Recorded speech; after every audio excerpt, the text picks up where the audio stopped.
కోళ్ళ పిల్ల, ఎక్కడికి వెళ్తున్నావు? అదే అత్తయ్య గారు, మనకి తెలిసిన ఒక అమ్మాయి ఉంది కదా, ఆ అమ్మాయికి ఈ చీర ఇద్దామని. మనం ఎలాగో కట్టుకోవట్లేదు కదా, ఇచ్చేద్దామని.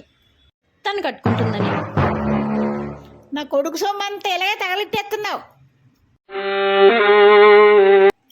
ఒక్క రూపాయి కూడా వృధా చేయకూడదు. నేను వృధా చేయను, నువ్వు వృధా చేయక. వెళ్ళి లోపల పెట్టు. సరే, పెట్టేస్తున్నాను.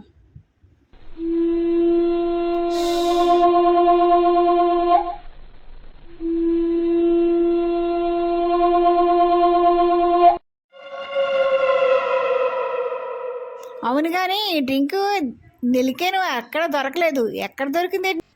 అదే అత్తయ్య గారు, మీరు ఒక్క రూపాయి కూడా వేస్ట్ చేయకూడదు అన్నారు కదా, అందుకని ఎక్స్పైర్ అయిపోయిన డ్రింక్ తీసుకొచ్చి ఇచ్చాను. ఎలా ఉంది? టేస్ట్ బాగుందా? హే